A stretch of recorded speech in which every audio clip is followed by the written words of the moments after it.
Bueno, buenas tardes a todos. ¿Cómo están? Esperamos que estén bien. Los saludamos aquí desde el edificio S, en la Universidad Iberoamericana. El día de hoy es jueves 30 de marzo y se está llevando a cabo Expo Ibero Posgrados, cursos y diplomados, que se está llevando a cabo aquí en la explanada del el Auditorio Sánchez Villaseñor, de las 2 de la tarde a las 10 de la noche.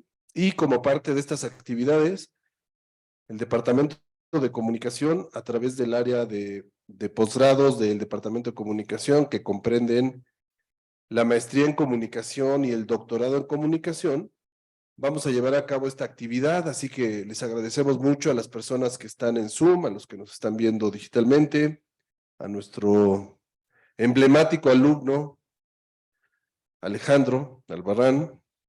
Nos acompañan ahorita en esta presentación del libro Estudios sobre Periodismo en México, que fue publicado en el año 2021, pero por pandemia no habíamos tenido ocasión de presentarlo públicamente. Este libro fue publicado aquí por la Universidad Iberoamericana y se puede encontrar eh, a través de la página web de Publicaciones Ibero o en las ferias del libro que hace la universidad. Por ahí tenemos algunos ejemplares. Si alguien quiere uno, nos puede buscar a la doctora Sandra Vera o a mí, a Samuel Martínez, y con gusto les compartimos el material.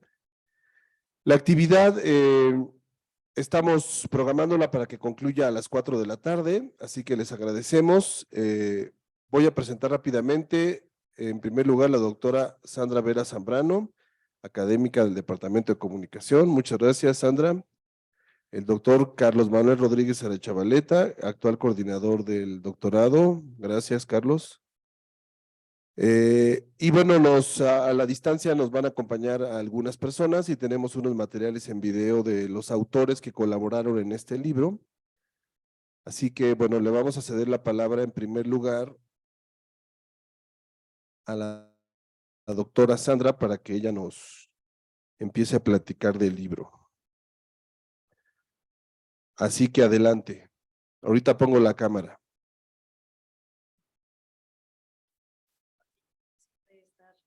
Más cerquita del micro para que se oiga.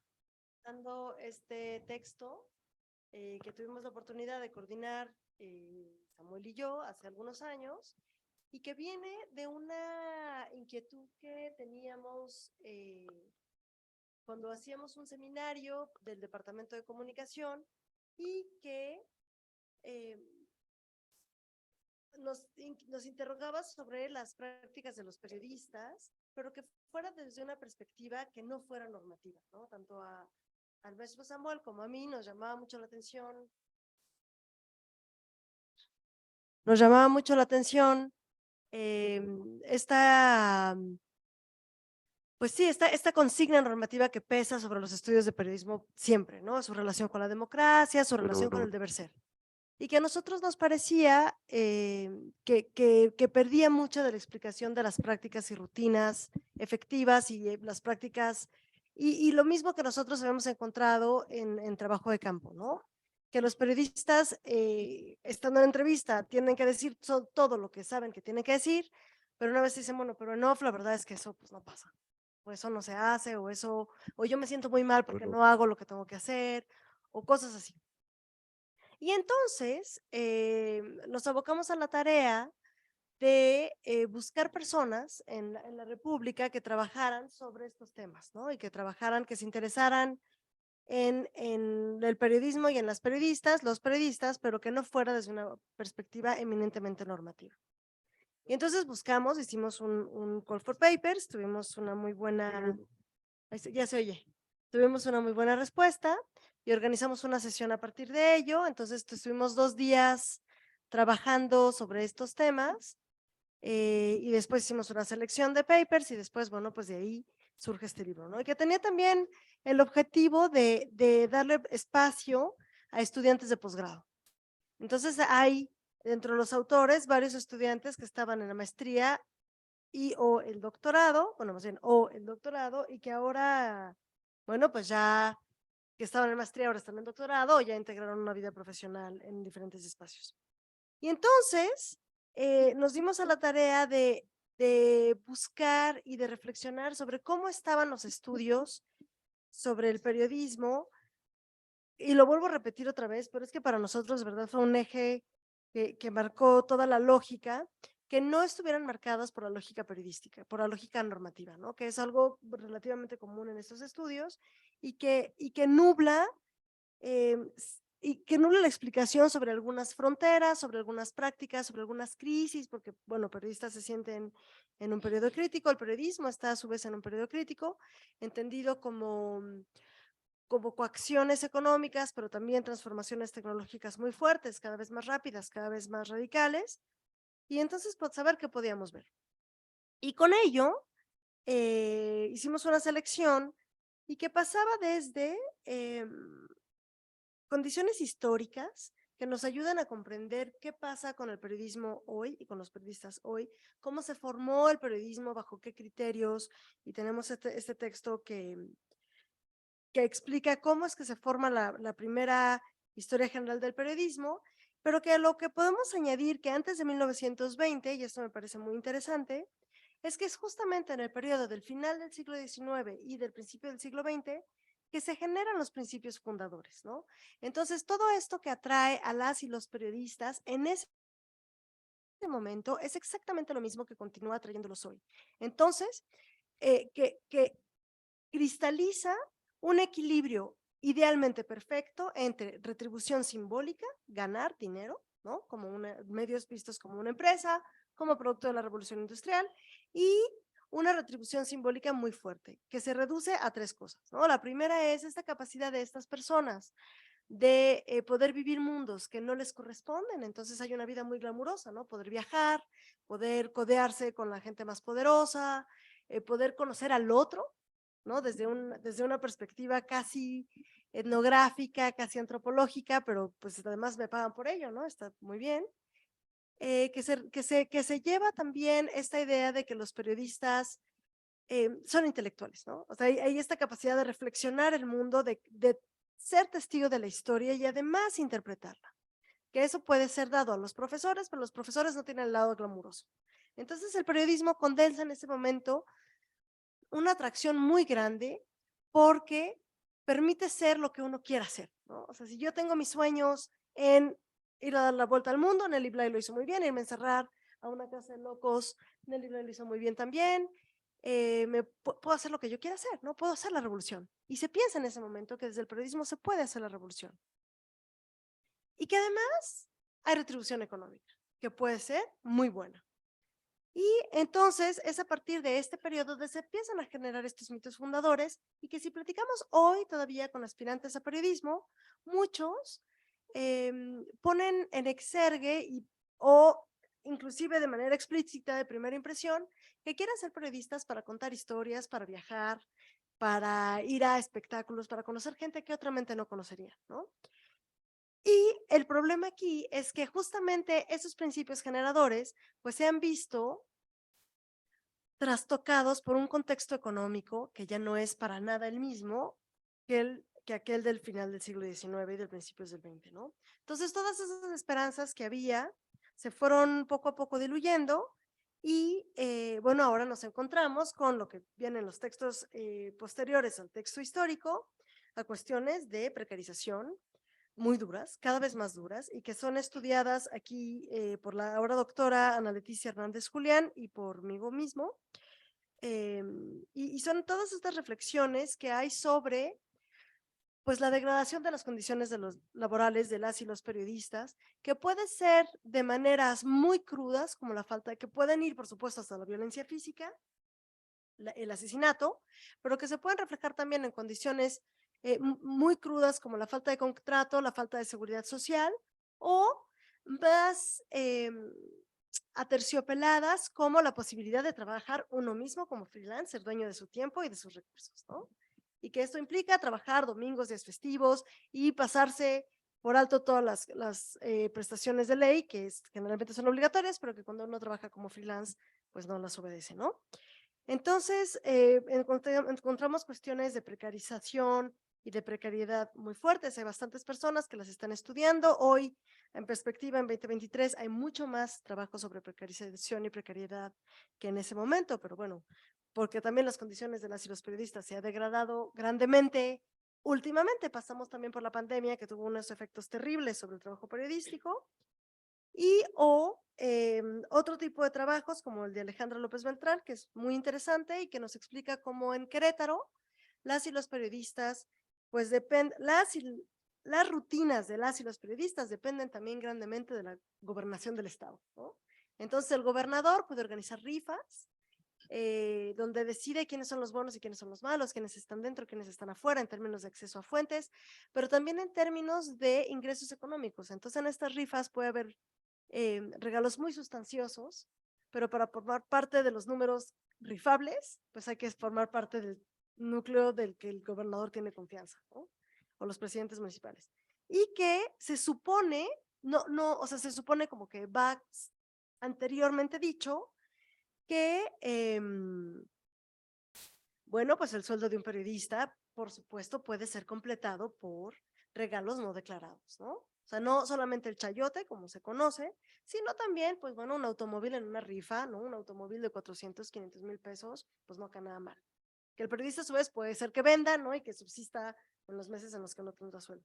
Entonces, Alejandra nos cuenta esas tensiones que viven las y los periodistas en un lugar específico, en Querétaro, y cómo la relación con el Estado con E mayúscula y el Estado de Querétaro, pues tiene unas implicaciones muy grandes sobre las rutinas.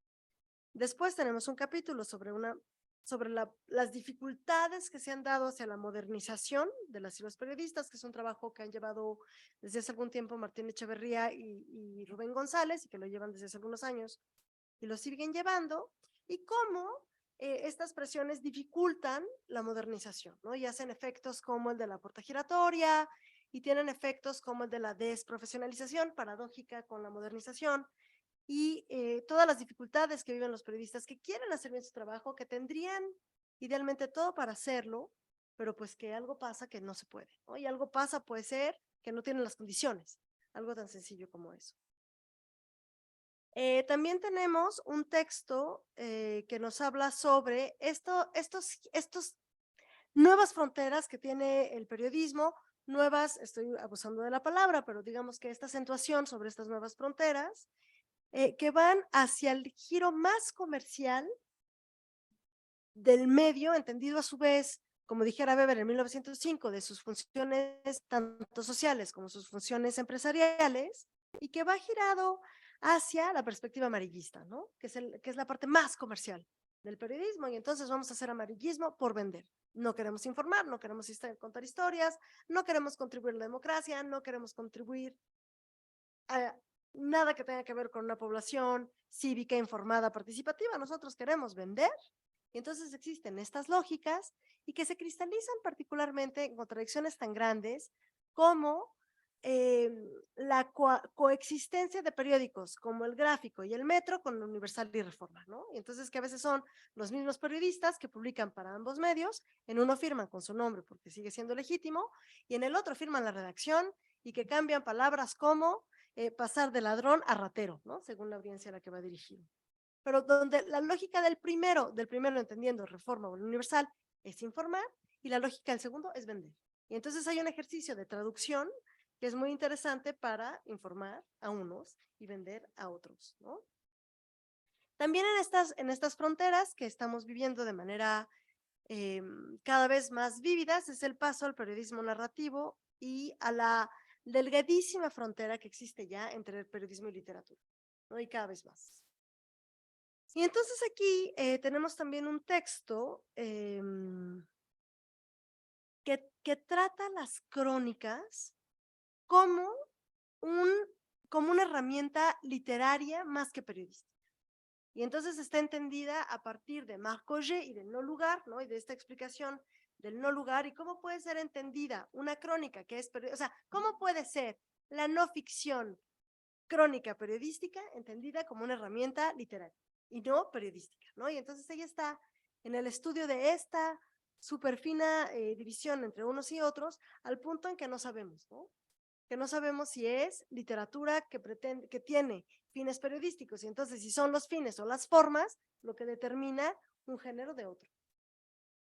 Y también podemos ver otros textos que son, digamos, hacia la última parte, que se refiere también a las fronteras, pero también a ciertas limitaciones, y fronteras en términos de nuevas preocupaciones de la academia, digamos, sobre temas de periodismo, que tiene que ver con las cuestiones de género y deporte. Y que, si podemos ver, en los últimos 5 años inclusive, pues ha habido una revolución, ¿no? En términos de esta asociación. Y entonces pensar el periodismo deportivo como cultura periodística, como algo específico que está movido por la pasión, y que sea la pasión el principal motor de este tipo de periodismo. Entonces se sale de la lógica motivacional por un lado, y motivacional, digamos, económica, y motivacional simbólica, a una parte efectivamente pasional, ¿no? El periodismo está sobredeterminado por la pasión, y eso lo va a explicar Juan Carlos Colín, a partir de lo que él llamó el capital pasión dentro de efectivamente el campo periodístico. Y después tenemos un par de papers sumamente interesantes sobre el espacio que pueden utilizar, que pueden ocupar las mujeres dentro del periodismo, ¿no? Que ya sea históricamente o mucho más actualmente, y nos damos cuenta que cuando se trata de ilustrar a las mujeres deportistas, generalmente por periodistas mujeres, periodistas deportivas mujeres, también se va hacia atributos femeninos, ¿no? Entonces son señoritas bellas, graciosas, cuando se trata de hablar de personas que practican la esgrima, y si se trata de hombres, pues el discurso no es ni señoritas, ni bellas, ni preciosas, ¿no? Son campeones, son unas bestias, es brutal, ¿no? Y cambia así retóricamente el sentido. Y igualmente la construcción discursiva de la masculinidad en las portadas de la sección deportiva, ¿no? Entonces siempre son los campeones. Entonces son campeones contra mujercitas, ¿no? Tienen como esta figura en oposición constante. Y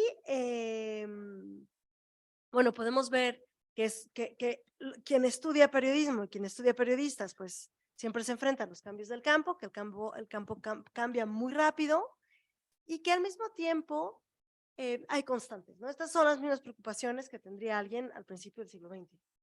Que, o sea, no quiero decir que las preocupaciones sean exactamente las mismas, lo que quiero decir es que los principios que generan las contradicciones dentro del periodismo se mantienen. Y que a partir de entonces, bueno, sigue habiendo una producción muy grande sobre estudios de periodismo. Ahora, si nos movemos de espacio, nos salimos del espacio mexicano para ir a otros espacios un poco más internacionales, nos damos cuenta que hay una sobrepreocupación, por ejemplo, por fake news, ¿no? Que ahora ya se está pasando de moda, y que ahora estamos en el news avoidance, ¿no? Tratar de no interesarse. Que hay otro aspecto de la literatura que es muy grande sobre roles periodísticos, roles en sus múltiples aspectos, desde Hanish Hanush hasta Mellado, ¿no? Pasando por todas las vertientes que existen, que hay epistemologías, que hay autoridades, que hay de verdad sobre periodismo muchísimo que pensar y muchísimo que hacer, y que siempre hace muchísima falta pues nuevos aportes, ¿no? Veo así a Alejandro, que tiene también sus propios aportes y que son muy interesantes, pues así como Tania también un poco, ¿no? Que son estudiantes de la maestría en doctorado, y aquí hay una contribución de alguien que ahora está en el doctorado sobre periodismo gastronómico, y que pues siempre es súper útil, ¿no? Siempre es súper útil pensar, y yo hablo por mí, pero yo espero que Samuel esté de acuerdo conmigo, que siempre es súper útil pensar también y además desde una posición no normativa, ¿no? O sea, no explicar el mundo como debería ser, y que estoy de acuerdo que tiene que haber eso, ¿no? O sea, digo, el mundo lo tenemos que cambiar de alguna manera, es nuestra contribución, pero también entenderlo como es, porque si solo pensamos cómo debe ser, pues solo estamos frustrados, ¿no? Porque no es.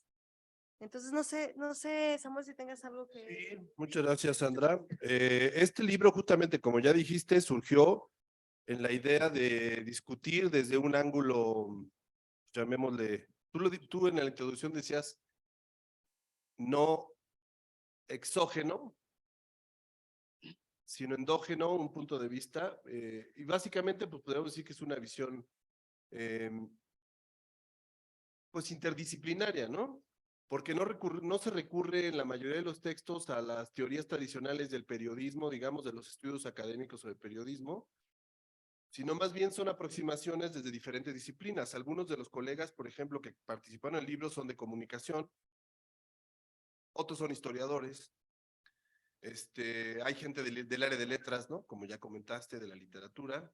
Entonces, la idea de este libro, justamente, que se planificó hace 4 años, era tratar de darle una mirada distinta a la que tradicionalmente se hacen en los estudios académicos, sobre todo anglosajones, ¿no?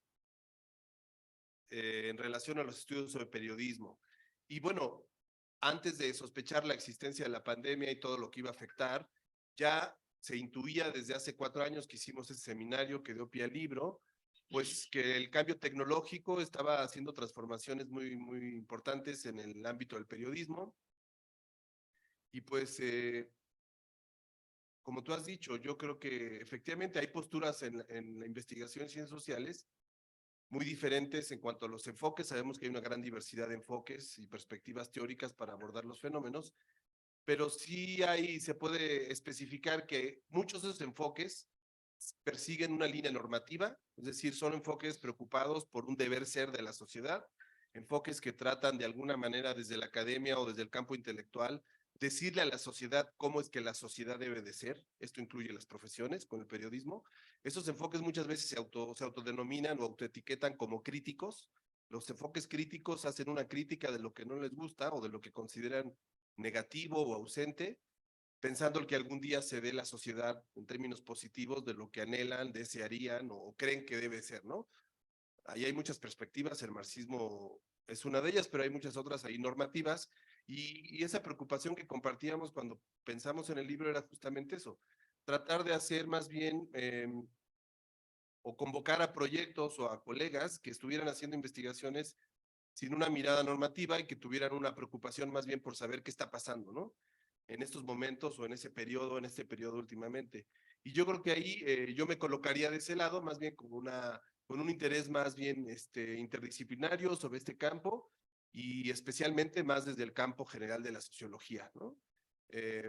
Sobre todo pensando en las teorías generales de la sociedad, no tanto en teorías de rango medio, que son las que sobre todo se utilizan más en los estudios de periodismo, teorías de rango medio específicas para explicar fenómenos particulares. Pero bueno, la apuesta fue eso y el libro pues vio la luz y esperemos que alguien lo pueda utilizar, lo pueda comentar. Antes de darle la palabra al coordinador del doctorado, al doctor Carlos Rodríguez, para que nos dé algunas ideas sobre su perspectiva del periodismo, nos gustaría compartir con las personas que están en esta actividad algunos videos que justamente algunos autores nos grabaron y le queremos también dar la palabra a Ana Leticia ahorita que vamos a empezar, si les parece, con el de Íñigo, el doctor Íñigo. Déjenme ir.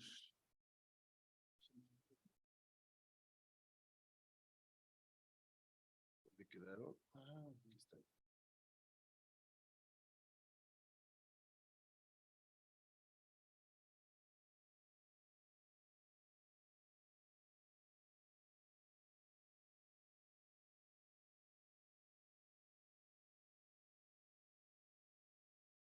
Supongo que ya lo estamos viendo. Lo voy a poner, ¿sale?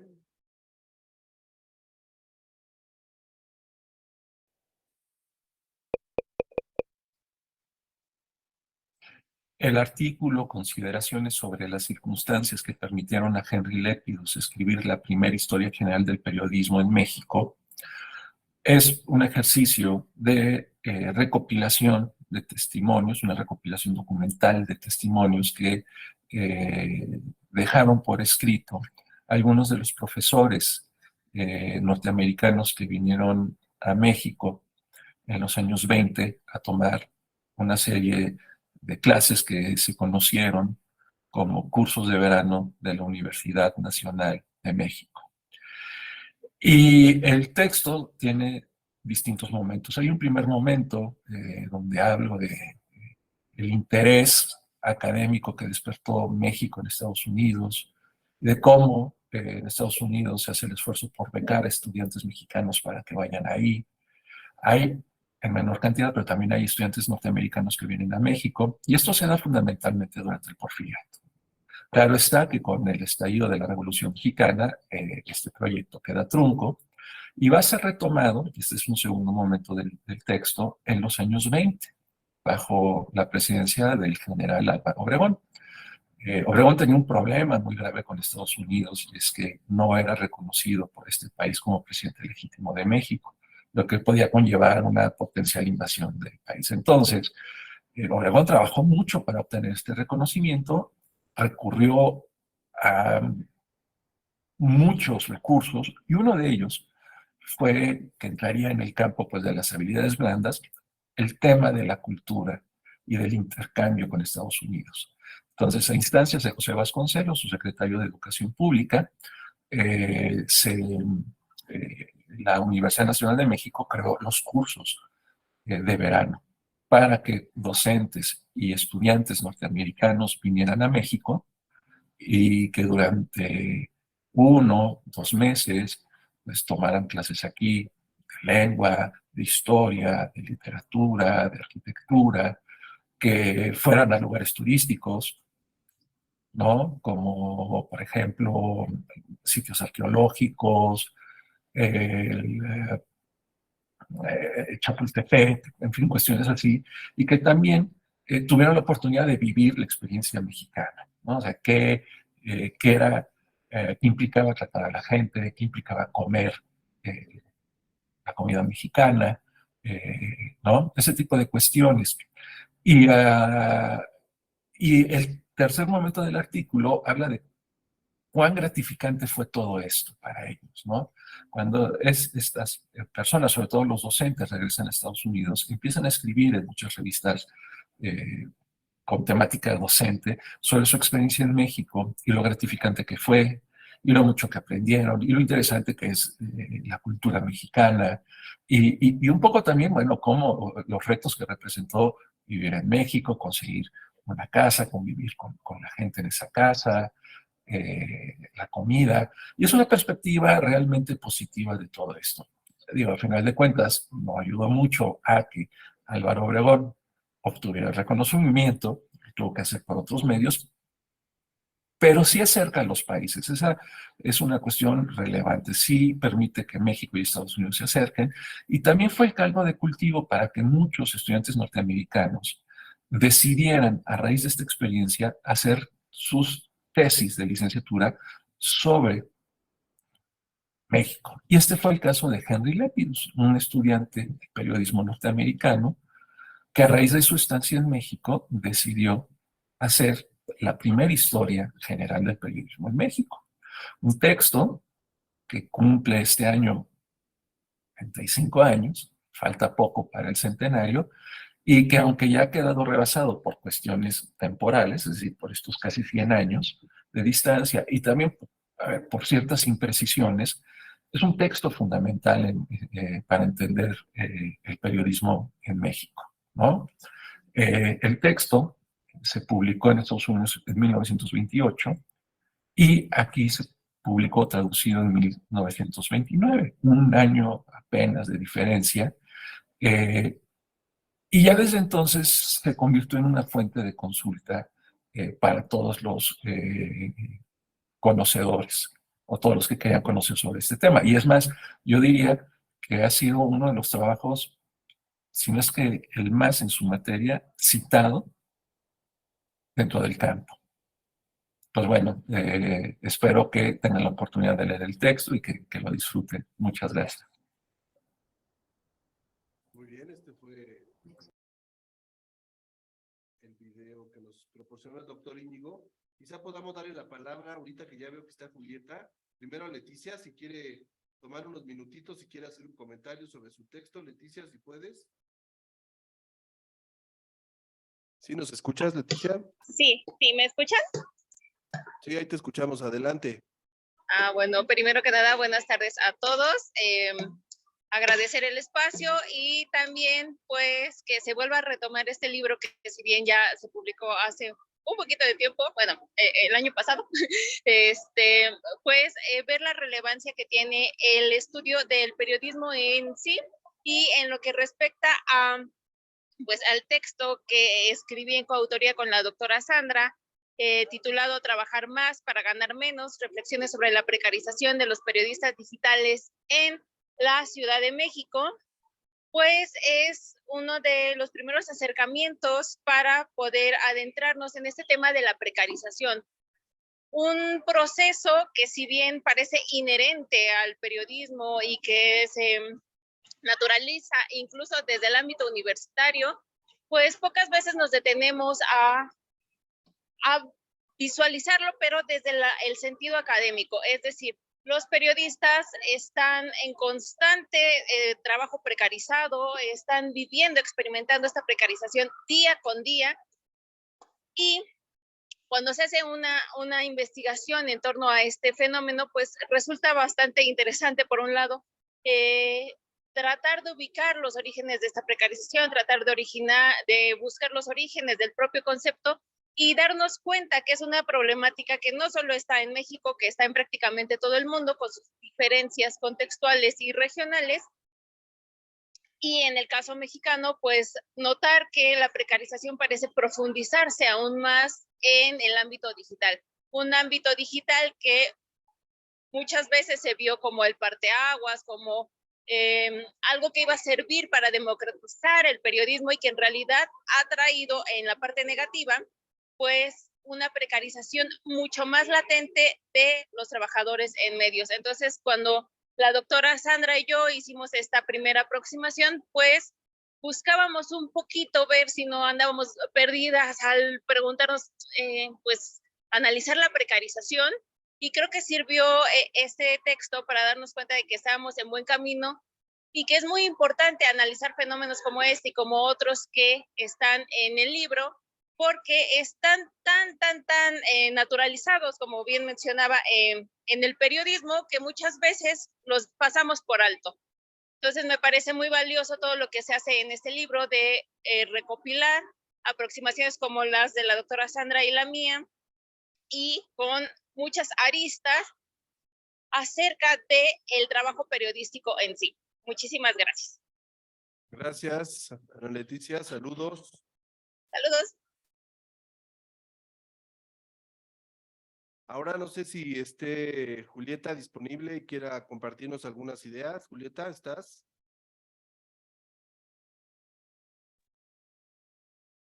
Sí, aquí Ahí te ando. vemos. Hola, ¿qué tal? Buenas tardes. Buenas tardes. Muchas gracias por darme este espacio. Digo, la verdad es que me da gusto ver después de todos estos años materializado ya pues el texto como tal. En muchas ocasiones quienes escribimos tarda mucho, ¿no?, en darse este proceso de publicación, y este fue uno de los tantos casos que tardó bastante. Pero me doy cuenta, ¿no?, mientras estaban hablando, mientras la doctora Sandra estaba presentando los capítulos, que se trata de un tema, ¿no?, que no ha pasado mucho, o que es una situación muy común y que está tan actual, ¿no?, a pesar de que ya tiene estos años de haber sido pensado. Y en estos términos me refiero, por ejemplo, a que este tipo de estudios, ¿no? Yo vengo desde una disciplina pues un tanto extraña para algunos, yo vengo desde la gastronomía, y entonces insertarse a los estudios de periodismos a veces cuesta mucho trabajo y no sabemos desde dónde hacerlo. Y en mi caso, mi capítulo, más que arrojar resultados sobre alguna investigación ya en marcha, se trata más de desde dónde nos podríamos aproximar a un estudio periodístico. Por ejemplo, en este caso yo estaba haciendo el marco teórico, el estado del arte de una tesis enfocada al periodismo de vinos. Entonces, para empezar es desde dónde nos podemos situar, cómo nos podemos empezar a enunciar, cómo podemos encontrar este periodismo, y la base fue encontrarlo desde las soft news y desde periodismo de estilo de vida, periodismo de consumo o incluso de servicio.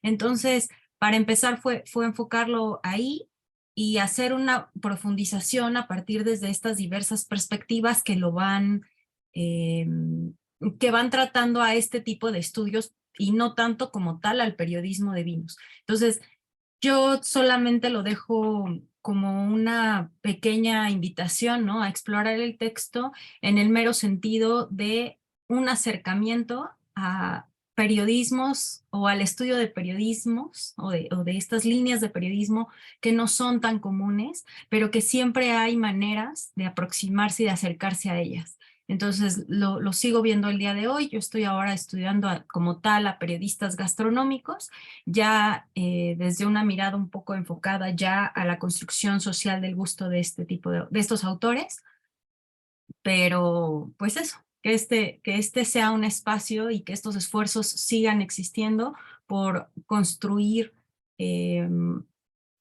digamos, o entrelazar desde distintas disciplinas al ámbito periodístico en general. Muchas gracias, Julieta. Gracias.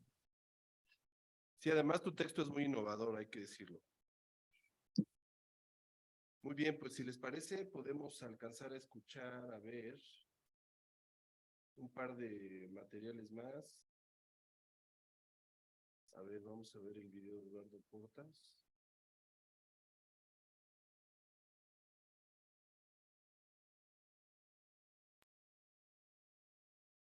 Espérenme. El truco es compartir. Aquí está, sí está.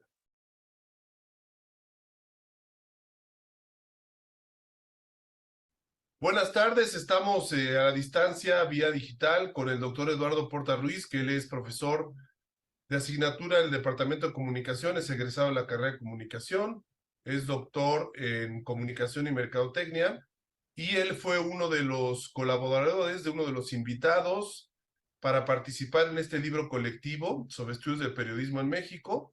El trabajo que publicó, el capítulo número 8 de este libro, que publicó Eduardo Portas, gira en torno, desde el punto de vista de la historia del periodismo, sobre un fenómeno muy interesante, centrándose en 1976 y en el caso de la revista Expansión, que es una revista muy importante, con énfasis en lo económico, en lo empresarial, y que a pesar de la relevancia histórica que ya tiene varias décadas, que ha tenido un impacto y tiene una presencia muy importante en México, ha sido poco estudiada, y mucho menos ha sido estudiada desde el punto de vista histórico. Entonces, consideramos que este capítulo es un capítulo valioso, igual que los demás, pero particularmente por presentar este interés de Eduardo en este tema, pues nos pareció muy importante invitar a Eduardo a que nos platicara de él. Platícanos, Eduardo, ¿de qué se trata el capítulo que tú publicaste y por qué te pareció importante darlo a conocer en este libro?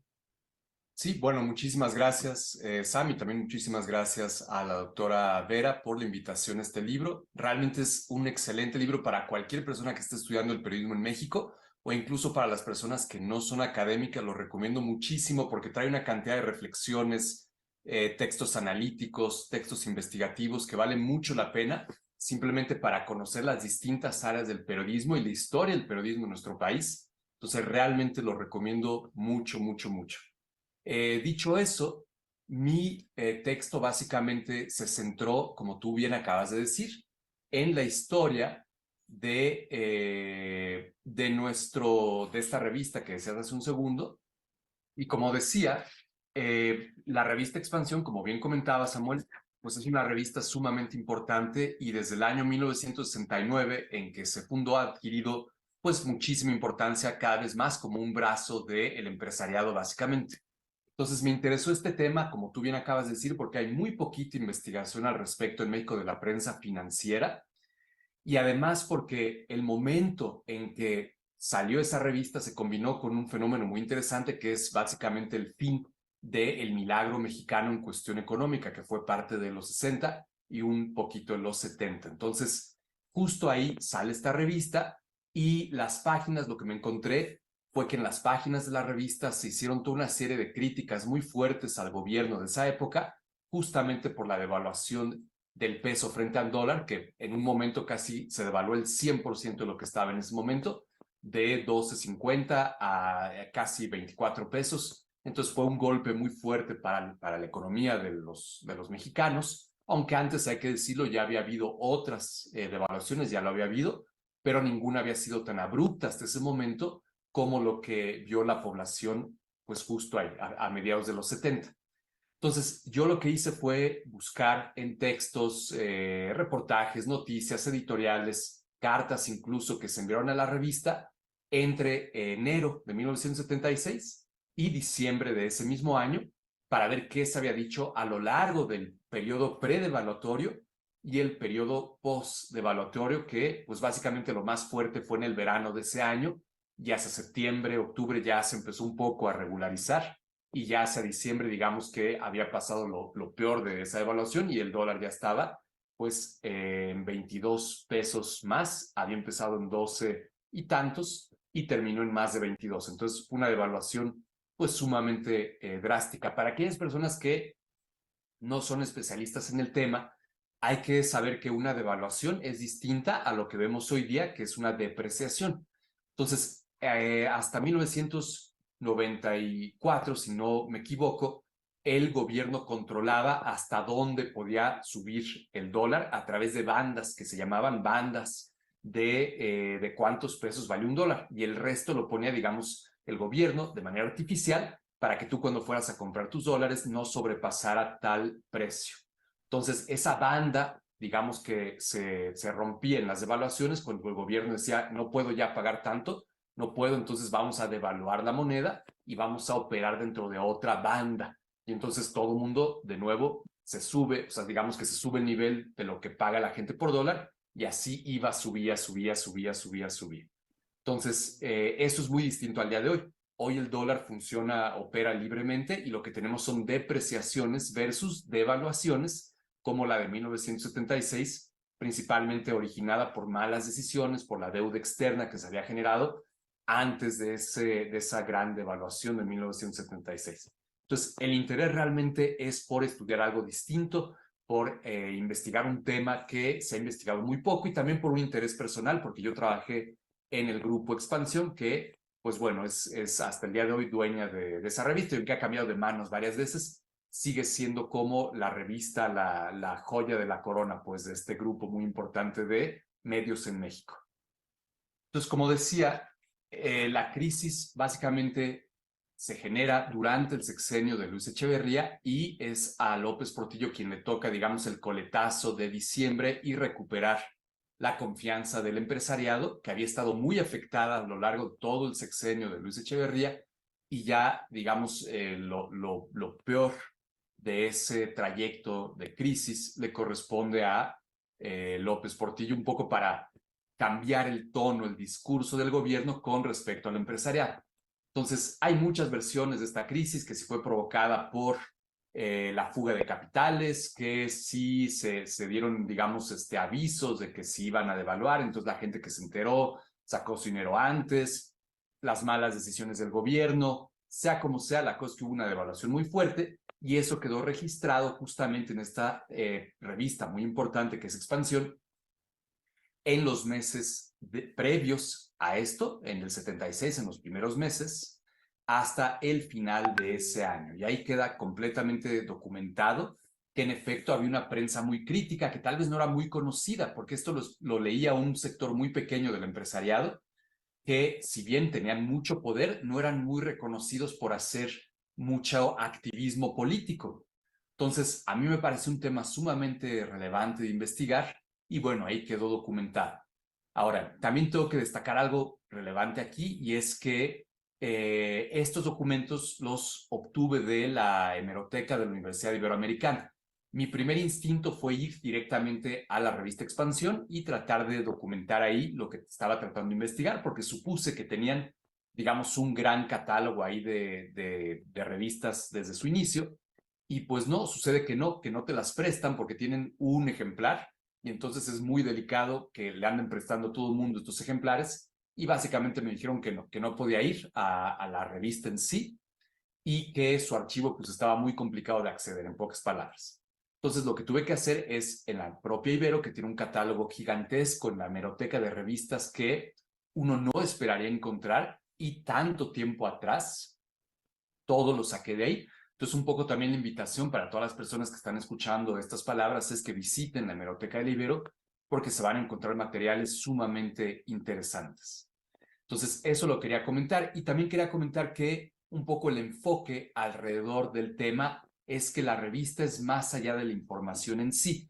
Y ahí utilizo el marco teórico de un estudioso de Harvard de la comunicación que se llama Bharat Anand,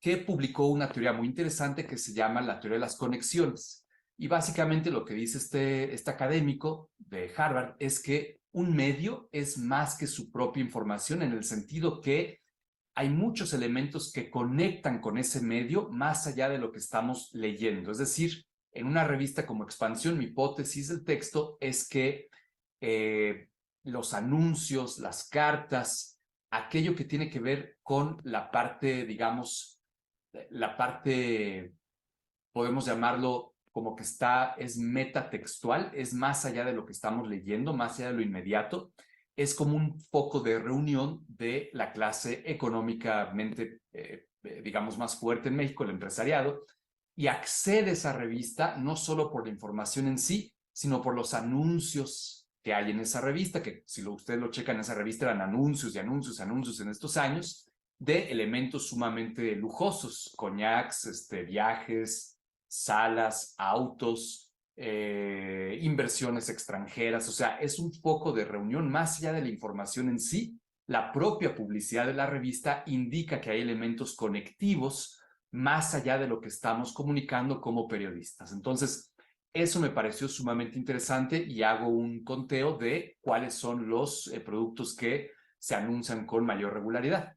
Entonces, eso también lo podrán leer en el texto con muchísimo gusto. Para aquellas personas que están estudiando la prensa financiera en México, creo que les puede ser de suma utilidad para ver cómo se documenta un caso de estos, que pues es de gran relevancia porque se podría hacer lo mismo en la crisis del 94, por ejemplo, o lo que pasó en la crisis de 2015. ¿Se acuerdan que tuvimos una depreciación muy fuerte todavía en el sexenio de Peña Nieto? Y bueno, quedan esos documentos y parecería que, pues bueno, ya el dólar se devaluó y ya quedó ahí. Pues no, hay toda una historia que esta gente que escribe estos documentos especializados, pues te va diciendo poco a poco cómo se va desarrollando, y sobre todo como estudiosos de los medios creo que vale mucho la pena revisar cuál es el contexto histórico de ese momento para hacer ejercicios más allá de revisionismo histórico, en donde se juzga, se imponen los valores de esta época a aquello que estaba sucediendo en esos años. En este caso, hace casi pues más de 40 años. Me parece más relevante este enfoque de vamos a hacer periodismo, un poco de revisión histórica y no revisionismo histórico. Vamos a analizar los textos en su momento y no tratar de imponer los valores de hoy en eso que sucedió hace más de 40 años, porque pues eso no es beneficioso para nadie. Entonces, ese fue el enfoque que yo traté de tomar. El texto... Bueno, vamos a dejar ahí la intervención de Eduardo. Le voy a regresar ahora la palabra ya para despedirnos al doctor Carlos Rodríguez, si quiere hacer un comentario desde el punto de vista de él como coordinador del doctorado y especialista en comunicación política. Algo que nos quiera compartir. Adelante, Carlos, bienvenido. Gracias, Samuel, buenas tardes. Bueno, agradezco a Samuel y a Sandra la invitación para comentar la impresión que tuve de revisar parte del libro, y no voy a repetir nada de lo que se ha dicho. Creo que me sumo a lo que se ha dicho, me congratulo, en primer lugar porque el libro es un esfuerzo por convertir algo que debería ser una tendencia en nuestro posgrado, convertir un seminario de investigación con estudiantes del posgrado en un proyecto editorial. Es decir, explotar un poco inclusivamente todas las potencialidades investigativas que tienen estudiantes nuestros, de nuestros posgrados, y especialistas ya con un poco más de formación, de experiencia de campos profesionales, pero también profesores nuestros.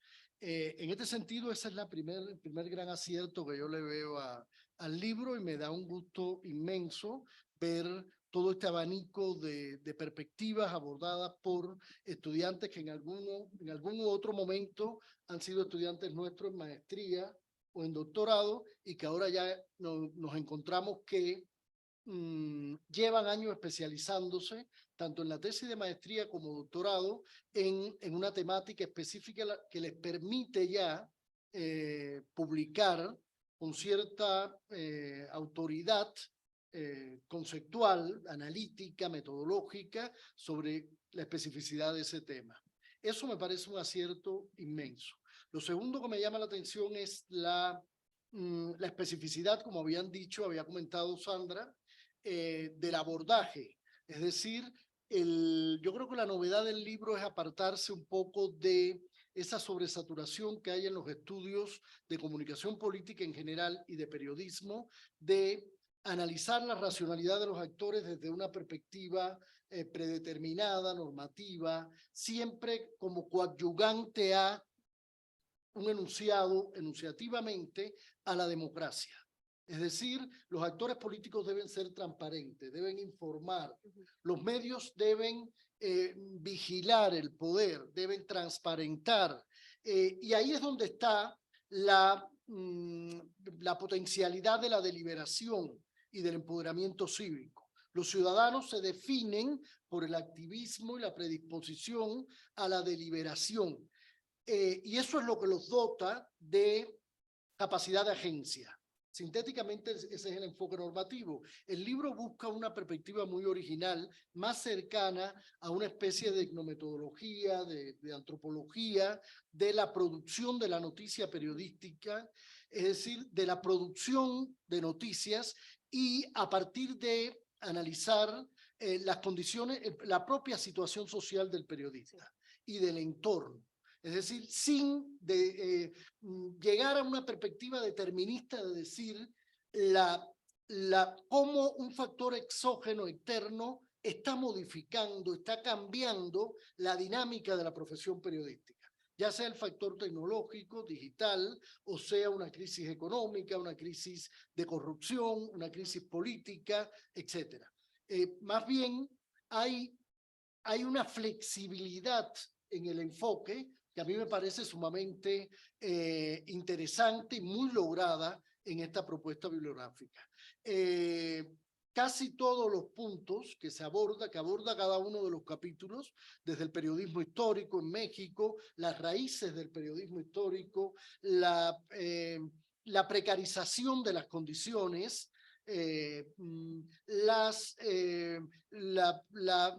la representación de la masculinidad y la femineidad en la nota periodística, incluso cómo el periodismo local, muy interesante el trabajo sobre Querétaro, cómo el periodismo local negocia continuamente a tentaciones de la política local. Carlitos, oye, ¿te parece si para no robarle tiempo a nuestros colegas, seguimos el comentario acá afuera con la transmisión en Zoom? Pues ya, yo creo que mejor. Vamos afuera para dejarlos pasar. Les pedimos a nuestros colegas que están conectados que no se desconecten, nada más denos un minutito. Vamos a salir y seguimos aquí.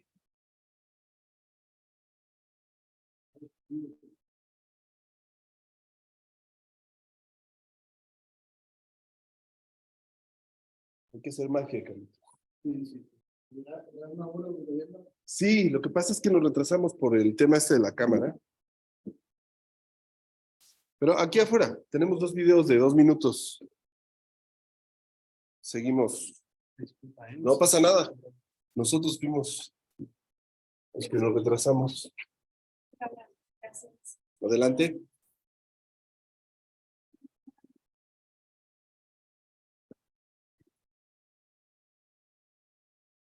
Mira, podemos hacer esto. Vamos a ponerlo aquí.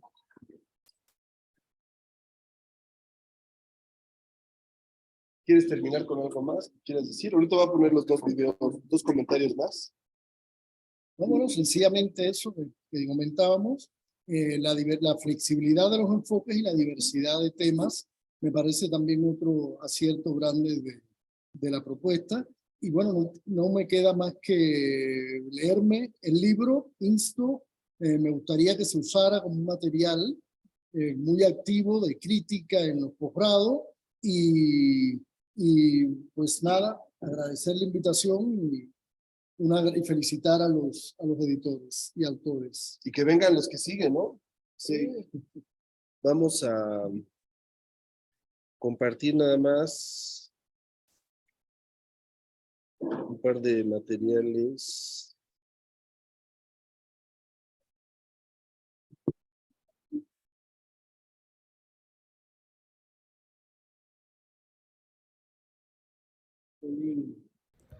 Hola, ¿qué tal? Muy buenas tardes a todos allá en la Ibero.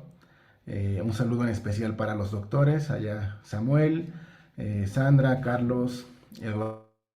Puertas. Yo soy Juan Carlos Colín, egresado de la licenciatura en comunicación y más recientemente del doctorado en comunicación, también ahí en la Ibero.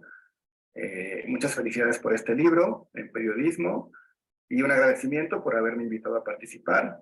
Yo en este libro me tocó escribir un texto sobre periodismo deportivo, una temática de muchísima historia. Desde el siglo XIX encuentras revistas, textos, crónicas, ya hay departamentos en algunos periódicos en distintos países sobre deporte.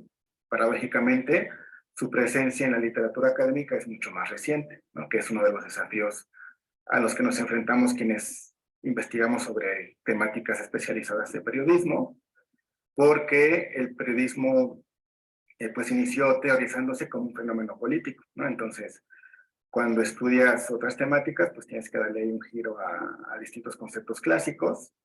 Como pueden ver en este libro, los temas son muy diversos, los enfoques también, ¿no? Hay enfoques históricos, hay temas sobre la precarización, digitalización, hay textos que se enfocan en la producción de noticias, otros en las noticias mismas, porque así es el periodismo, es un fenómeno de estudio muy diverso, que además, pues como todo fenómeno social, pues va cambiando, hay continuidades, hay cambios, y es, a fin de cuentas, un libro muy completo, muy interesante. Conozco a varios autores, a otros no, pero estoy conociéndolos a través de sus aportaciones.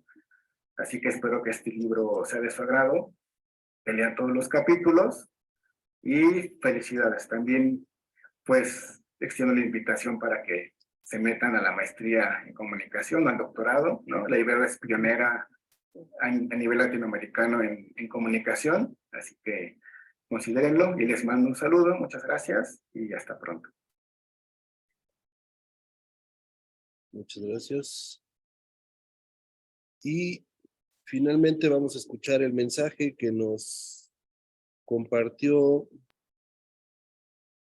Xochitl, la doctora Xochitl.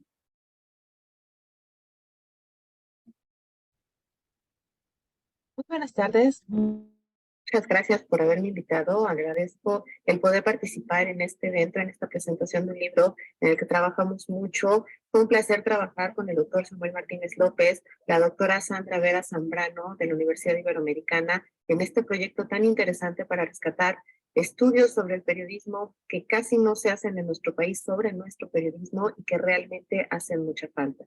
En mi caso, yo presenté el capítulo Señoritas Bellas y Graciosas, las atletas mexicanas en la prensa especializada de la década de los 30. Soy Xochitl Sen, doctora en Ciencias Políticas por la Universidad Nacional Autónoma de México, particularmente la Facultad de Ciencias Políticas y Sociales.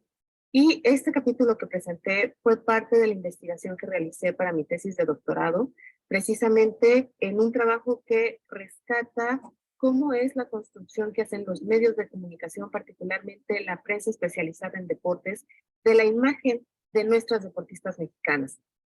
Este capítulo lo presenté en conjunto con la doctora Rosa María Vélez Ruiz. Es un trabajo realmente que me da mucha gratificación, me gustó mucho realizar, ver cómo en la década de los 30 particularmente se hablaba de las mujeres y se hacía mucho énfasis en su belleza, en su juventud, en su soltería. El término señoritas era muy particularmente usado para hablar de la juventud de las mujeres. En este caso se trata de la década de los 30, cuando la mujer mexicana por primera vez asiste a Juegos Olímpicos. Fueron 2 atletas los que participaron en esa justa olímpica de Los Ángeles, María Uribe Jasso y Eugenia Escudero. María Uribe Jasso participó en el lanzamiento de jabalina, Eugenia Escudero en el esgrima. Ella era una gran promesa de medalla para México. Finalmente no tuvo mucha suerte, no tuvo los mejores resultados, pero sí era una figura a seguir. Incluso el periódico Excelsior tuvo una sección en la que ella mandaba cartas diciendo cuál era su experiencia que vivía en el trayecto en ese momento. La delegación mexicana viajó en tren desde la Ciudad de México hasta Los Ángeles. Fue una experiencia que ella va narrando incluso en algunos capítulos de la historia que presenta en los periódicos. Muy interesante también es ver cómo se va haciendo esta historia de las mujeres mexicanas. Eugenia Escudero se menciona como la primera abanderada olímpica para México, la primera mujer que es abanderada a nivel internacional. Sin embargo, al ir a la revisión de la prensa, yo me doy cuenta que en las crónicas periodísticas su nombre no aparece como abanderada. Hay incluso una foto que se puede encontrar en internet donde se ve, digamos, la formación de la escolta del abanderado, y realmente se alcanza a percibir, es una foto a distancia, pero se alcanza a percibir que es un hombre quien lleva la bandera de México. En general, el Comité Olímpico Mexicano, en las listas de las delegaciones que presenta en su página, la menciona a ella como abanderada, pero bueno, esa sería ya una historia mucho a escarbarle. Sí, es un trabajo muy interesante el que me he dado la tarea de hacer, de revisar cómo se menciona a las mujeres en la prensa mexicana, particularmente a las deportistas. Actualmente estamos viviendo temas muy intensos en lo que esto se refiere, violencia cibernética contra las deportistas mexicanas. El más reciente caso de la jugadora del América Canteros, que decide irse de México por estar constantemente siendo acosada en sus redes sociales. Hay muchos casos muy sonados actualmente de lo que está pasando con las deportistas mexicanas, o incluso en el ámbito del deporte con las periodistas mexicanas, agresiones que reciben constantemente de parte de aficionados, incluso de compañeros de los mismos medios de comunicación. Es un tema que realmente siento que tiene mucha tela de dónde cortar, y es de gran trascendencia hablar sobre esto. Este capítulo para mí solo fue como la punta del iceberg, fue, digamos, de los primeros que presenté ya relacionados con mi tesis de doctorado. Espero que en algún momento puedan leer este libro, que realmente trae aportaciones muy interesantes, y ojalá en algún momento me puedan leer y les guste lo que tienen a su alcance. Muchísimas gracias por la invitación y hasta luego. Muchas gracias y un saludo a Xochitl. Y bueno, ya para cerrar, no sé si Alejandro quiera comentar algo, preguntar algo. Pues, Hasta acá, por favor. Ya nos vamos a despedir. pues nada más, digo, creo que es un ejercicio interesante. Yo no lo conocía.